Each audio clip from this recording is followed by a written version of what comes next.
हसीन महोदय, मैं आभारी हूं वक्फ संशोधन बिल की बहस में भाग लेने का आपके ने अवसर दिया।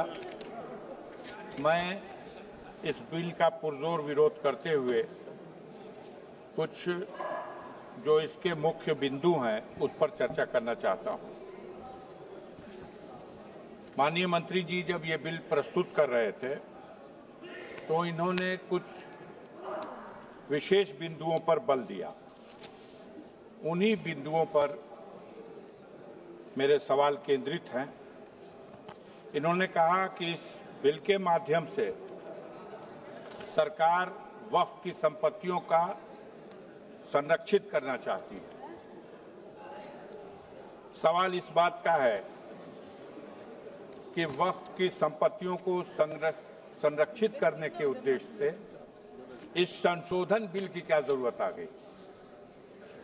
आप वैसे भी वक्फ प्रॉपर्टी को संरक्षित करने के लिए उस दिशा में सहयोग कर सकते थे। अलग बिल बना करके आपने ये प्रयास किया और आपके मंत्री जी ने कहा कि इसके माध्यम से हम देश में जो अल्पसंख्यक बैकवर्ड तबका, पसमानदा तबका के मुसलमान है उसको अधिकार देना चाहते हैं, उसको इस प्रॉपर्टी का लाभ देना चाहते हैं।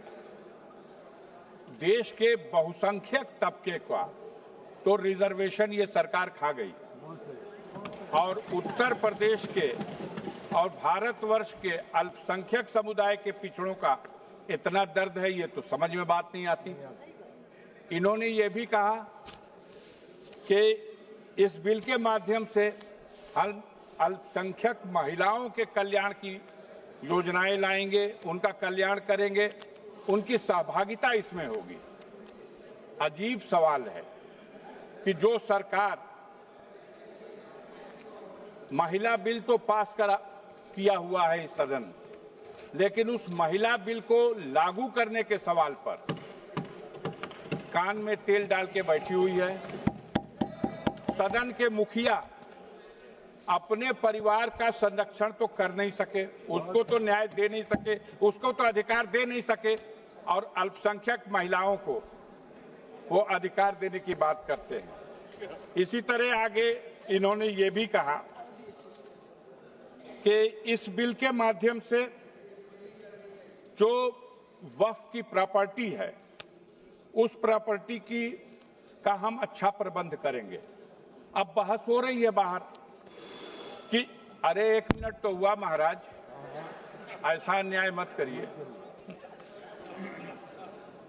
बाहर ये बहस चल रही है। हमसे लोगों ने पूछा कि राष्ट्रीय स्मारकों का तो ये संरक्षण कर नहीं पा रहे हैं।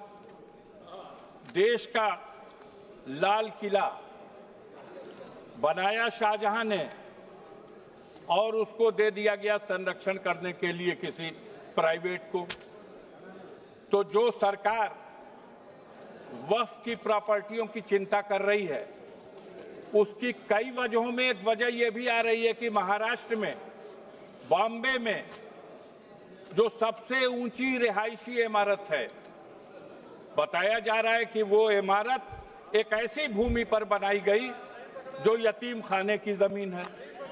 तो जब ये यतीम खाने की जमीन, तो इस सवाल को लेकर के सरकार की चिंता बढ़ गई। अभी माननीय गृह मंत्री जी जब जवाब दे रहे थे तो उन्होंने, उनके मुंह से निकल गया, एक बात बस यही कह के खत्म कर दूंगा।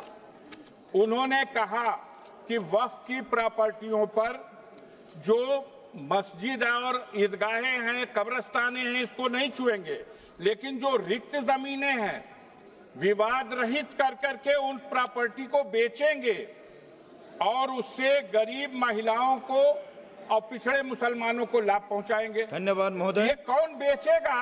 माननीय सदस्य श्री अमरिंदर सिंह ये तो वही नीति आ गई जो लोग कहते आए हैं सिंह जी कि बेचने और खरीदने का ही